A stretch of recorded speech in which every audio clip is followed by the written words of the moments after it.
સ્વાગત છે। પીએમ શ્રી જવાહર નવોદય વિદ્યાલય અમદાવાદ ખાતે નવોદય ફાઉન્ડેશન ડેની ઉજવણી પોસ્ટમાસ્ટર જનરલ કૃષ્ણકુમાર યાદવે કર્યું શુભારંભ। નવોદય વિદ્યાલયનો ફાઉન્ડેશન ડે 5 ઓગસ્ટના રોજ અમદાવાદના હાથીજણ સ્થિત પીએમ શ્રી સ્કૂલ જવાહર નવોદય વિદ્યાલય ખાતે ઉજવવામાં આવ્યો।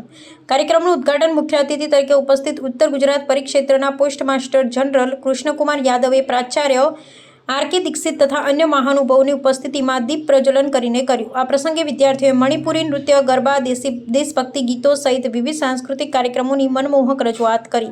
નવોદય વિદ્યાલયના પૂર્વ વિદ્યાર્થી તથા હાલ ઉત્તર ગુજરાત પરિક્ષેત્રના પોસ્ટમાસ્ટર જનરલ કૃષ્ણકુમાર યાદવે પોતાના સંબોધનમાં જણાવ્યું કે સરકારી સંસ્થા હોવા છતાં નવોદય વિદ્યાલયોએ ગુણવત્તાસભર શિક્ષણ, ઉત્તમ પરીક્ષા પરિણામો અને વિદ્યાર્થીઓના સર્વાંગી વિકાસના બળ પર દેશમાં આગવું સ્થાન મેળવ્યું છે। આજે નવોદયના પૂર્વ વિદ્યાર્થીઓ રાજકારણ, વહીવટીતંત્ર, ચિકિત્સા, ઇન્જિનિયરિંગ, શિક્ષણ, સશસ્ત્ર દળો, વ્યવસાય, ઉદ્યોગ સાહસિકતા તેમજ સામાજિક સેવા જેવા અનેક ક્ષેત્રોમાં રાષ્ટ્રીય અને આંતરરાષ્ટ્રીય સ્તરે પોતાની પ્રતિભાનો પરચો આપી રહ્યા છે।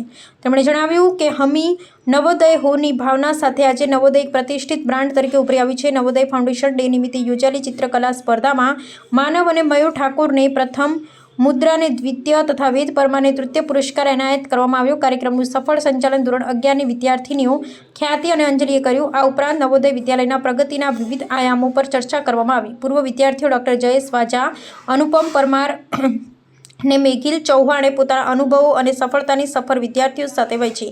આ સમગ્ર સમારોહમાં 550થી વધુ નવોદય વિદ્યાર્થીઓ ઉત્સાહભેર ભાગ લીધો। પોસ્ટમાસ્ટર જનરલ કૃષ્ણકુમાર યાદવે જણાવ્યું કે જનરેશન ઝેડ જે આર્ટિફિશિયલ ઇન્ટેલિજન્સ, ડિજિટલ ટ્રાન્સફોર્મેશન અને નવાચારના યુગની પેઢી છે। આવા સમયમાં વિદ્યાર્થીઓ માટે માત્ર ટેકનોલોજીકલ કુશળતા જ નહીં પરંતુ નૈતિક મૂલ્યો, સર્જનાત્મક વિચારશક્તિ, નેતૃત્વ ક્ષમતા અને સામાજિક સંવેદનશીલતાનો વિકાસ પણ એટલો જ આવશ્યક છે। તેમણે જણાવ્યું કે નવોદય વિદ્યાલયનો આધુનિક શિક્ષણ અને ભારતીય સંસ્કારોનું સમન્વય કરી વિદ્યાર્થીઓ વિકસિત ભારતના ભવિષ્યના જવાબદાર અને સક્ષમ નાગરિક તરીકે તૈયારી કરી રહ્યા છે। આ પ્રસંગે પ્રાચાર્ય R K. Dikshit, vice principal Sunil Maharshi, B K. Rawat, D V. Makwana, Anita Dabral, Nileeksha Dabhi, H A. Kadri, B G. Panda, Prakash Gwal સુધી આશરે એ.એન. ચૌધરી સહિત શિક્ષકગણ, વાલીગણ, પૂર્વ વિદ્યાર્થી તથા મોટી સંખ્યામાં આમંત્રિત મહાનુભાવો ઉપસ્થિત રહ્યા હતા। રિપોર્ટર એમ.ડી. પરમાર। આવા ન્યૂઝ જોવા માટે સાબર આવાઝ યુટ્યુબ ચેનલને સબસ્ક્રાઇબ કરો અને લાઇક કરો જેથી હવે પછીના દરેક સમાચાર સબસ્ક્રાઇબ કરેલા હશે તેઓને નવા સમાચારની માહિતી મળી જશે।